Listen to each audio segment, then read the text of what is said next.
I've been here since before I could even walk, and I've grown up in the church basically. My grandparents were members. Folks joined the church about 1936, and I joined when I was baptized in 1941. It was almost shocking to me that within a matter of months of coming regularly and belonging to the choir, that it was as if I were back in my own hometown church where I had been born into that church. We raised 3 children here, and it's just been a central part of our lives.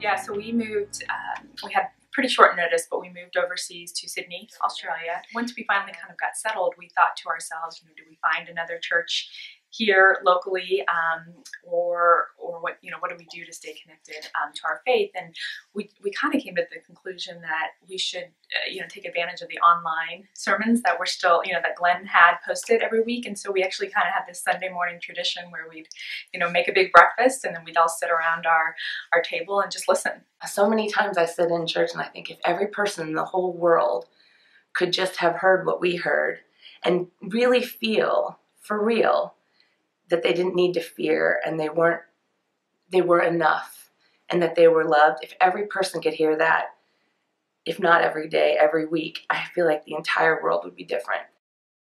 The church is a place where you can come and you're not judged, and so therefore you are loved. To me, this church emanates Christian love, and that's why I enjoy being a part of it. This church makes me feel known. I feel when I walk in, people know and want to know me. And I think that's a perfect reflection of what God would want us to feel, is that we are known by God, but we're known on earth by our church family.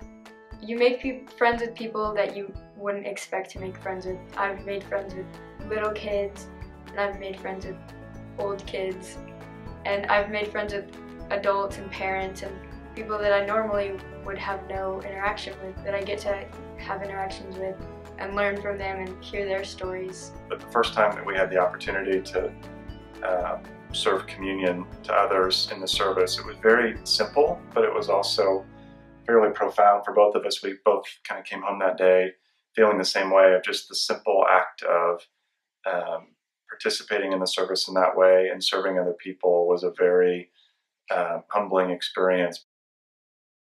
If you go to the chapel, or if you go to the sanctuary, and you look across there, right ahead of you is Jesus Christ. And of course, that's why we're here.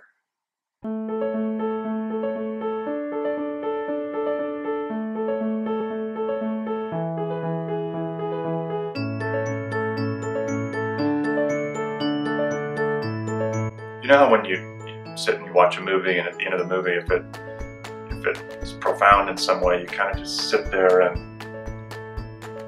just absorb it. And most Sundays we kind of do the same thing, and just when he finishes his sermon, both just kind of sit there and look at each other and just are just amazed at the message that he conveys. If I didn't have this church, I wouldn't be the person I am at all, because I have a lot more of my feet on the ground than I would if I didn't, because of the things that I've learned here. I just can't feel that I could be a whole Christian without feeling that I'm a part of Christian fellowship, which this church offers. We are told and taught every week that the big words in the Bible are, "Fear not, you are loved."